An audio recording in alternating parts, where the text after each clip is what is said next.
na pambayan, walang personalan. Bisita natin, Ay, Professor. ito. Oo, si Professor Aris Arugay, Department of Political Science ng UP Diliman. Alamin natin kung yun nakita nating eleksyon Oo sa nga, Estados nagsalita Unidos. na si Donald Trump, nagpasalamat na. Nag-concede na yung Nag-concede kalaban na si niya, Kamala tumawag na Harris. si President Biden, kinongratulate na rin siya. Si Ang bilis Pangulong ng Bongbong. eleksyon doon, di ba? Ha? Ang bilis ng resulta. Parang di sana yata Oo, yung parang, ano dun tapos na. yung reklamo na dayan. Oo. Oh. Professor Arugay, magandang umaga po. Si Igan Potsilala. Magandang umaga, Igan. Magandang Apo. umaga. Ano po naging obserbasyon po natin dito po sa naging sistema ng eleksyon dyan sa Estados Unidos? Parang kahapon, binabalita lang namin na nagsisimula. Ngayon bagamat may At mga close fight may daw mga bilang pa kahapon. rin, yun na nga. Pero kahit na ang makuha ni projection Kamala. si Donald Trump, Trump po na. babalik siya sa White House. Mm. Hindi mas madaling yung resulta ngayong eleksyon na to compared nung 2020 na maigting pa yung pandemic, pero naging very contentious yun kasi umabot ng ilang araw tapos may mga akusasyon ng dayaan, and in fact pati yung siege sa Capitol noong January 6, no, yun yung kaibahan nito, mas tahimik siya, mas mabilis, at parang mali na naman yung mga opinion polling kasi sinasabi dikit. Oo, But yung pagkabilis ng resulta at yung ang maganda po dito, mas mapayapa siyang eleksyon, no? Walang patuhan ng pandaraya for now, no? Kasi officially hindi pa naman talaga formally si Trump yung natalo kasi kongreso nila tulad natin yung magdedeklara nito. At iba kasi yung sistema ng eleksyon nila, hindi naman by popular vote, hindi Oo tulad nga. na may electoral college. So, Oo. yung formal na proseso hindi pa nasisimulan, ngunit pinapredict na magkakaroon ng pangalawang Trump administration. Oo. Pero Prof, may nabasa ko parang pati sa popular vote, panalo rin si Trump. Di ba karaniwan meron hong mga ganong contention na popular sa mga tao, siya ang binoto, pero pagdating sa electoral vote, iba yung nananalo. Pero dito daw pati si Trump sa popular vote, mataas din at panalo rin siya over Kamala Harris, no? Tama po yun. Lala kasi lamang siya ng halos 5 milyong boto, no? Sa popular vote. Dun sa electoral college votes, lamang din siya kahit meron pang mga swing states tulad ng Arizona at saka ng Nevada na hindi pa nabibilang. Opo. No? Ngunit kahit pa dumating yon, parang ang kalkulasyon ng mga Not ng enough. media, hindi enough para mapanalo kasi umabot na sa lagpas 270 yung Opo. electoral vote. Oo. Mas konti yung boto ni Trump ngayon, popular vote, than in 2020. Ngunit, mas maliit din yung boto ni Harris compared sa boto ni Biden noong 2020. So, Ano ibig sabihin? Maraming hindi bumoto? parang may ganun kasi in social media parang may nawawalang 15 million votes.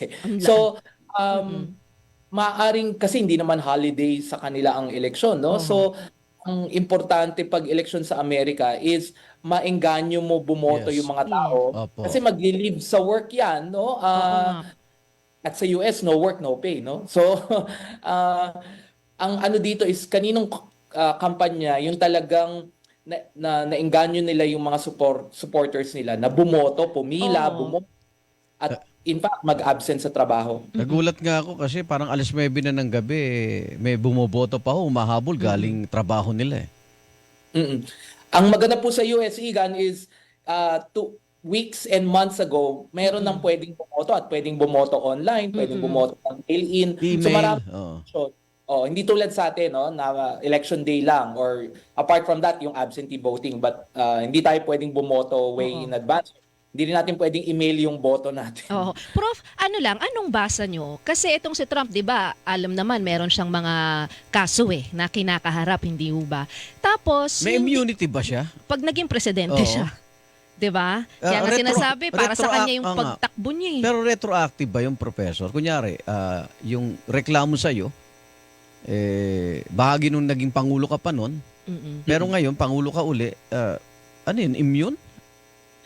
immune ka pag nagsimula ulit yung termino niya, no? Doon Talaga? yun yung start ng immunity niya. Pero alalahanin po natin, Igan, convicted si Yun nga Trump. eh. No? Oo. Kaya Oo. nga. So, Nag- paano mangyayari naghihintay dun? po siya naghihintay po siya ng sentencing. Ito po yung test ng court system sa Amerika. Yan. Kung sakaling ano yung ipapataw na sentensya, no, nung korte. Lalo na yung sentensya na yon maaring ilapag presidente na siya. Although officially kung siya nga talaga yung panalo, no? Yung tawag na sa kanya president-elect sa January pa yung kanya Formal swearing. termino. So, what if may sentensya between now and January? So, yun yung maaaring bantayan. Pero Anong pwede bang mangyari? Pwede bang hindi siya maupo bilang presidente? ay Kung hindi po. ma-convict. Po natin pwedeng ihiwalay yun. I think ang pwedeng mga scenarios dyan is yung sentensya niya will likely be light, no? That hindi na maaaring mag-serve siya, maaaring mas light na may probation or something like that. But pwede din na ang sentensya is wala, no? I mean, kasi Or professor, pwedeng nakaantabay na yung kung sino man yung vice president-elect. Ganun ba? Hindi. oo, pero Igan, Wala napakalaking yung mangyari. crisis no na mangyayari, no? I mean, pero kung titingnan mo kahit may mga ganun na kolatilya kay Trump, binoto pa rin siya, no? Kahit Yun nga yung gusto ko rin Di tanong. ba sa Pilipinas ganun, kung may kaso ka at binoto ka, parang nalulusaw yung kaso? Di ba may ganun tayo rito? Kung sa atin po mangyari yon, kung si Trump yung nandito, maaaring ganun yung mangyari. Sa Amerika, hindi. Ngunit may mga institusyon na mas matatag sa Amerika. Hindi. At maaaring hindi namamasahe po yung mga Oo. Gusto ko rin maintindihan paano mag-isip yung kultura nila, no? Na kahit na alam nilang may kaso, hindi ba, convicted, nanalo pa rin pareho, popular vote, tsaka sa electoral college. So ano yung maaring tinitingnan nila? Ano yung bakit nagbago ang kanilang isip? Kasi galing sa Democrat, kay Joe Biden, tapos pinili nila si Trump at nag-Republican. Sabi kasi may mga nababasa ko, parang sobra daw humirap ang buhay sa Amerika. Yung ba, hindi daw nararamdaman ng mga tao dun Yung yung Biden pag-angat sa Biden administration. administration. Hindi daw nila maramdaman yung pag-angat kasi nga nagmahal lang mga bilihin, humirap pa boy. At marami rin pong mga namamalimos na sa Amerika. Would you believe? Tama po yun. Nakita ko po yun nung ako'y nag-aaral sa Amerika years ago. Diba? Kasi may survey na nagsasabi, halos kalahati, 50% nung na-survey, ang tingin nila, mas malala yung sitwasyon nila ngayon kesa dati. Kung presidente si Trump. No? So, parang ang lumalabas, wala naman kasi silang masyadong paki sa politika, itong mga most of the American voters. Ang kanilang issue ay yung pang-araw-araw na issue ng sikmura, no? Gastusin. Mataas na trabaho, no? Wala silang bahay, no? So, in other words, mas maigting to kaysa dun sa si Trump kung ano-anong pinagsasabi, no? Gutter language, no? Yung mga ganun, hindi nag-matter yun sa American voter this time around. And ang tingin nila, kaya ganito sila nasadlak, mahal ang bilihin, mahirap ang buhay, dahil sa mga polisiya ng Biden administration na kasaway ang palad, ang Vice President, si Kamala Harris. Magkaalyado. Alam mo, gusto ko lang i-share, Igan. Nakita ko yan personal, Prof. Alam niyo sa San Francisco, last year lang, alam niyo ang talamak yung looting, di ba? Yung pagnanakaw. Alam niyo po yung mga tao doon, tinanggap na nila. Kapag ikaw pupunta ng grocery, magpa-park ka, huwag mo daw ilalak ang iyong sasakyan kasi babasagin yun, tiyak. At maghahanap ng magastos. mananakaw. Oo. Alam mo, tinanggap na nila. Kaya ikaw, huwag mo nang ilak ang sasakyan mo. Basta huwag ka nila mag-iwan ng alam mong valuable. Mahalagang, Para kung magnakaw man siya, okay lang sa'yo. Parang mas matindi Actually, pa sa nga, atin issue yun ng hindi buwis ba? at krimen, no, Professor? Hindi mo ba, Prof? Ang iginanti ng botante kay Biden. Tsaka ang kinakataka ko, first world. Kasi sabi daw pinakamayaman, di ba? Na bansa, powerful. Pati Pero nga bakit yung nangyayari yung Asian ganon? hatred, di ba? Yung mga Pilipino nasasaktan Oo.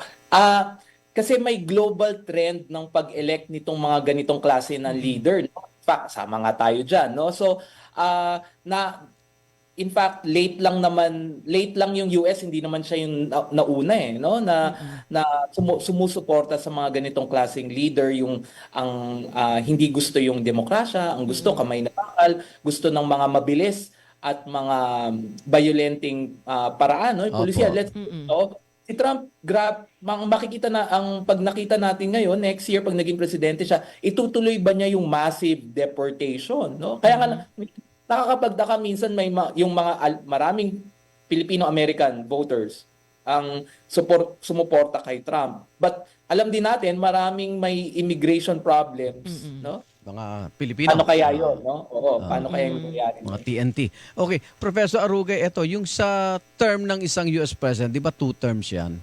4-4. Paano yung kay Donald Trump? Pwede pa siya uling mag-re-elect? Kasi naputol. Hindi na po. Ay, hindi na. Hindi na. Kasi ang naputol sa 2 terms kahit po non-consecutive. So ito na yung parang second term niya. Yes po. Yes po. At hindi na siya So last pwede. na niya to, if ever. Apo, Baka last na po to. Oo. And siya actually ang magiging pinakamatandang presidente na maluluklok po sa pwesto kasi ang dati si Biden. Oo. Tsaka parang ikalawang beses yan sa history, no, na may nag-serve ng non-consecutive terms since 1897 pa. So ganun pala yun. So isa lang. Isa lang. Pag natapos na ngayon, end na yun.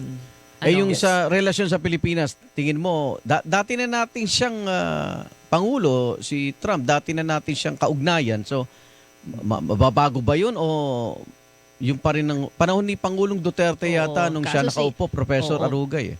Oo, tama. In fact, yung election nila, November 2016, tayo May 2016. No? So mas naunang naging Pangulo si Pangulong Duterte, tapos si Trump nanalo after a few months. In terms of yung relasyon sa Pilipinas, sa tingin ko walang masyadong malaking pagbabago unless totally magbago yung isip ni Trump, no? Kasi ang ano nga kay Trump, pwedeng magbago yung isip niya no?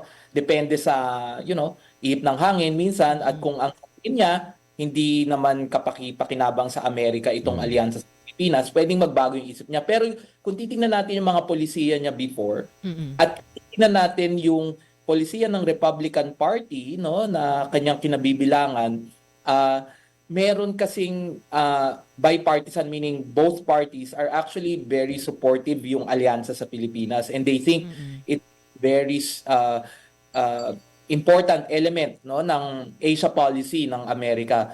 Ngunit baka ang magbago is the US under Trump will not lead a coalition, no? Ang gagawin kay Trump kasi sariling one-on-one. So in dealing with China, for example, Trump will deal with China personally, no? Silang dalawa, Jinping. Hindi na yan magbubuo ng koalisyon katulad ng ginagawa ni Biden, di ba? Meron yung lateral, meron yung mas quad, no? Yung may mga gano'n na dimensions. Baka hindi na mas ma-emphasize yun.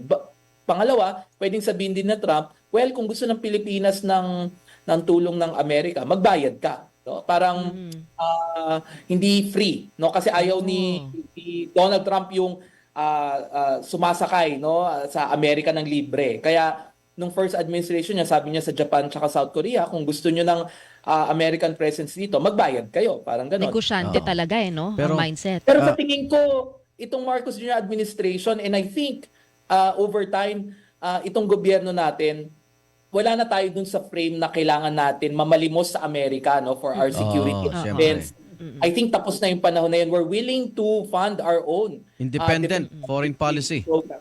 Yes po, no? So sa tingin ko, kahit sabihin ni Trump magbayad kayong Amerika, actually yung EDCA sites hindi man sila nagbabayad dun di ba?